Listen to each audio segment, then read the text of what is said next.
Welcome to this new chapter where we'll be talking about how an orchestral score is made and in general how an ensemble score is made. So first of all, we have to say that is quite recognizable, and it starts from Alessandro Scarlatti. The basic shape of it was the winds in the top part and the basic strings quartet in the lower part. And this was from the early times, the beginning of the symphony, where you had basically two oboes, two horns and the strings. Then, of course, it developed into larger orchestrations, and maybe we can have a quick look here. I have the score of the first symphony by Schumann, so it's a romantic piece, and well, of course, you can see there are a lot of instruments here.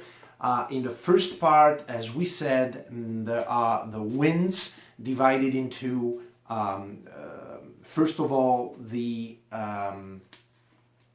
woodwinds, of course, and then the brasses, and then the percussions, and in the end, the strings, of course, in 4 or maybe 5 parts because of the division between celli and basses. So on the top of the score we start with flutes, and we have basically a couple of flutes and couple of oboe, a couple of clarinets and couple of bassoons. Then of course we have the horns, and in the Romantic period normally you have 4 horns, 2 couples, and then you have the trumpets, a couple of trumpets and 3 trombones, of which one is the bass trombone. And then of course the percussions, in this case you have timpani and also a triangle here inserted by Schumann as a little sparkly new insert, and then the 5 parts of the strings. So here you can have a look at this subdivision.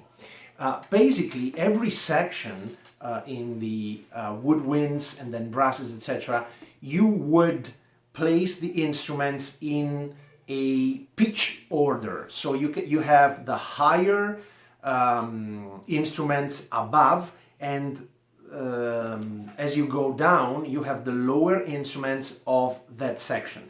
But there's one exception in the case of the brasses in all the classical repertoire, because horns are considered, let's say, the last woodwind and the first brass, in terms of they can have a very soft and sweet sound, so they can be considered as woodwinds. And you know that a lot of composers composed maybe quintets and quartets and chamber music for woodwinds and the horn, Mozart for instance, and many others. But it's also, of course, it's a brass instrument, so it can have a very sharp sound. So it stays in between, dividing the woodwinds and the brasses, and that's why in the classical repertoire you will basically always find the woodwinds, horns, brasses, percussions, and the rest. Here I have another example which is a lot more complex than the first one. In this case we have the last page here of the Igor Stravinsky Rite of Spring. Of course it's a very complex, as we know, score, and there are a lot of instruments in it. The division is always the same. You have woodwinds, you have brasses, you have percussions, and you have the strings. But of course there are a lot more instruments, and you have also the let's say the similar instruments, like you have the flute, but you also have the contralto flute, and you have the piccolo, and you have oboe, you have English horn, and you have clarinet, you have piccolo clarinet, and you have bass clarinet, and so on and on. You have 4 plus 4 horns, okay, and then 3 trumpets, etc., 2 tubas, okay, and so on, and then also percussions. So yeah, you have a great variety of instruments. You can see here a lot of them mixing up and exploring all the colors, the possible colors of the classic orchestra. Then we can have another example of a modern score here. This is Star Wars by John Williams. And here inside, of course, we have a big orchestration.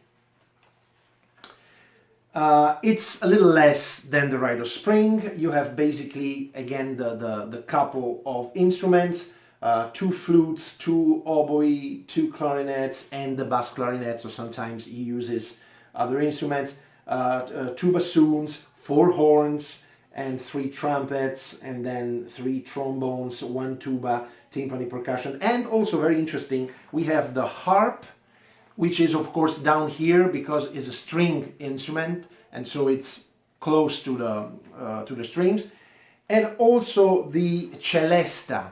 Celesta is considered a percussion, but it's in between because you play it as a piano, but you have the iron, the steel bars, and so it's basically a percussion. So it's down here, close to the harp and the percussions, and close to the strings. So you here also can see a huge orchestration, but you see that the order is the same, right? The order is the same. Also with horns up before the trumpets.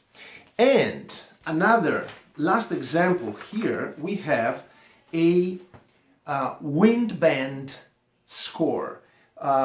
This is Olympic Spirit by John Williams, the same. And what is the difference? Well, of course, we don't have strings here. So the order is basically woodwinds in the first part, in the top part of the score.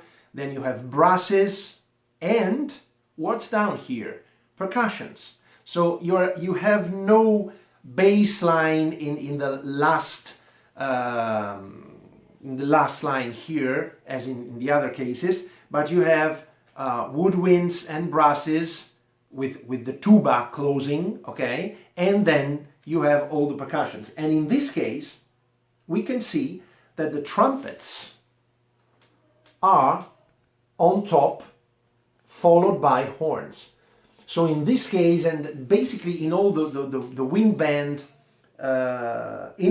orchestrations, you can find the trumpets before the horns, because they follow the pitch, as I said before, and so the horns are not considered as a woodwind as well as a brass instrument. They are considered brasses, and so they go below the trumpets. And then, of course, also strange instrument in the lower part, like a piano. You can have a keyboard, and also harp here, right below. So I was forgetting one very important example that I have to make. And let's say that we have a score with a vocal line in it. So how do we do that? Well, in this case, I have a very classical example. It's Don Giovanni by Mozart. And we have a very famous aria here by Zerlina, which is Batti Batti o bel masetto, okay? And so the score is in the classical style, woodwinds, then you have brasses, then you have the strings, but you have first and second violins and the violas. Then you have the voice line here, and in the end you have the basses.